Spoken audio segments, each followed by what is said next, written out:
Ce rapport s'est focalisé sur les institutions qui jouent un grand rôle dans le quotidien des Rwandais, telles que la société en charge de la distribution de l'électricité REG, l'Office rwandais de sécurité sociale RSSB, la société de distribution de WASAC, tous les districts et la ville de Kigali, 74 projets et 26 hôpitaux de district. L'auditeur général des finances publiques, Obadia Biraro, a dit aux parlementaires que les institutions publiques à caractère commercial, au lieu de réaliser du profit, ils enregistrent des pertes et a proposé qu'elles doivent revêtir une certaine autonomie.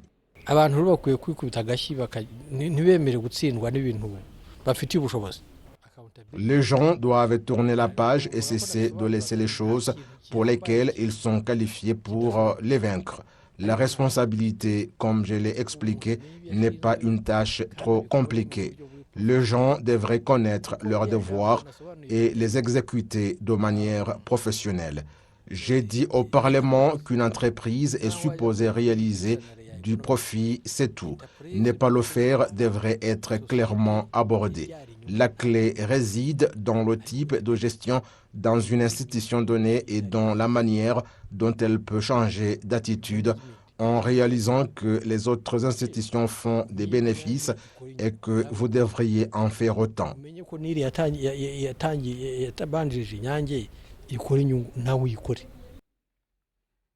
Pour l'auditeur général des finances publiques, même si des progrès ont été réalisés du point de vue de la sortie des fonds sans pièces justificatives, il y a divers problèmes, notamment le non-respect des recommandations de l'auditorat général des finances publiques à hauteur de 49%, des contrats en retard équivalent à 139 milliards de francs rwandais, des contrats résiliés d'une valeur de 7 milliards et le non-respect de la loi fiscale qui a entraîné une perte de 13 milliards.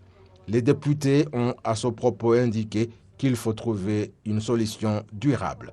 Au cours de l'exercice budgétaire clôturé le 30 juin 2018, 173 institutions ont été soumises à l'audit, c'est-à-dire 86,6% du budget national, alors que lors de l'exercice précédent, 86,4% du budget national a été soumis à l'audit.